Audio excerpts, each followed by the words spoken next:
Hey again, welcome back to our read alouds. It's Mr. Lohn. Can't wait to get into a new book with you in just a couple seconds. As I said, when a new box of books comes in, it gives us a chance to dip into some new things.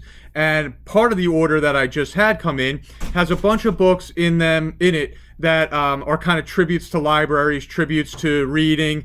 And I'm going to read one of those today. It's by Alyssa Satin Capucilli, and it is called The Library Fish. Here we go.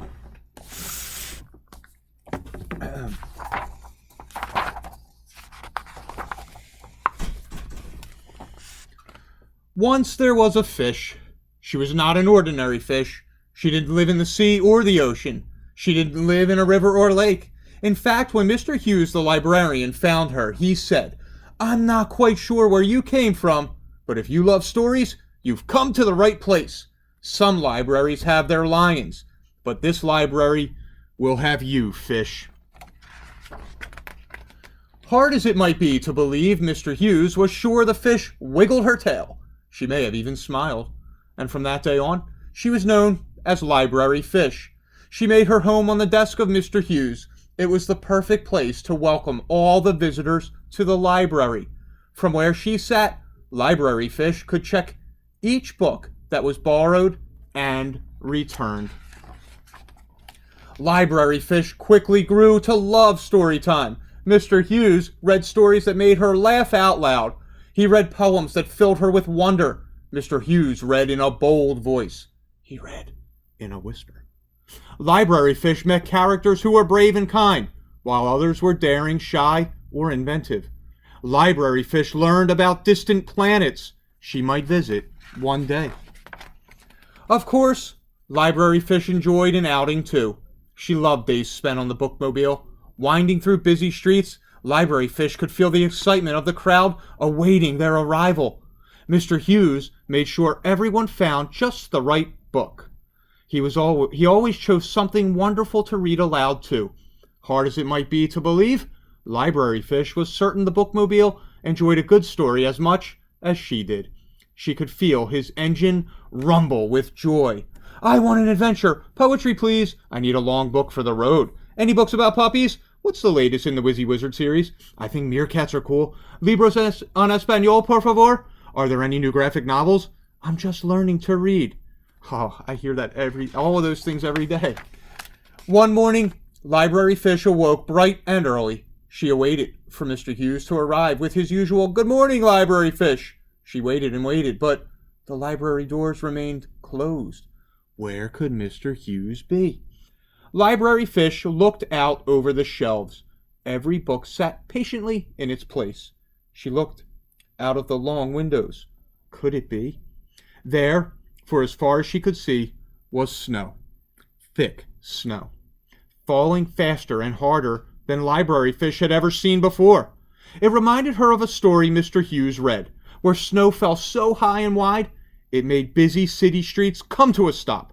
Could snow make the library come to a stop too? Library Fish swam around her bowl. She hummed a tune. She did some fancy spins. The snow kept falling. The library grew quieter and quieter. There was only one thing to do. "The library may be closed on the outside," said Library Fish, "but it's always open on the inside. There's a story waiting for me. I just have to find it." Library Fish jumped. She leaped. She wiggled. She didn't get far at all. "Humph," she said. Library Fish remembered the story of a magic beanstalk. She reached and stretched. She climbed to the tip-top of her bowl until she slid down with a plop. "Arr," she sighed. "Maybe I can fly up and away like a superhero," said Library Fish. The thing was, she didn't have a cape. Library Fish looked out of her bowl. The moon peeked through the snowfall. "That's it," said Library Fish. "If a rocket ship can soar to the moon, maybe I can." 5, 4, 3, 2, 1, "Blast off!" she shouted. And with one big splash, Library Fish landed safely at the foot of a towering stack of books. Filled with all the possibility of a great story, she set off at once. Library Fish looked over the book cart. Some of the books were too high to reach. Some were too heavy. Library Fish went up and down the aisles. She passed shelf after shelf until she found just what she was looking for. There, in the story time corner, were plenty of books, ready for reading. Library Fish settled into a comfortable, cozy spot. She opened cover after cover. She turned page after page. She pored over wonderful illustrations. And before long, something extraordinary happened. Library Fish was just about to reach for one more story when she heard a beep, and then a honk, and then a vroom vroom. Why didn't I think of this sooner? Library Fish said with a giggle. I'm not the only one around here who loves a good story. Library Fish chose some of her very favorite books, and although it had already been a night filled with adventures, she was sure there was time for just a few more. Library Fish read in a bold voice. She read in a whisper. She read until she laughed out loud. She read until she felt the bookmobile's engine rumble with joy. And before long, something extraordinary happened again. When the first rays of sun began to shine, a very tired Library Fish climbed back into her bowl. She dreamed wonderful dreams until... Good morning, Library Fish, said Mr. Hughes. Are you ready to welcome our visitors? She was ready indeed. Library Fish smiled. She wiggled her tail. Hard as it might be to believe, Mr. Hughes was sure Library Fish yawned, too. Hello, Library Fish. I miss you, Library Fish. And now, Mr. Hughes gets to solve a mystery.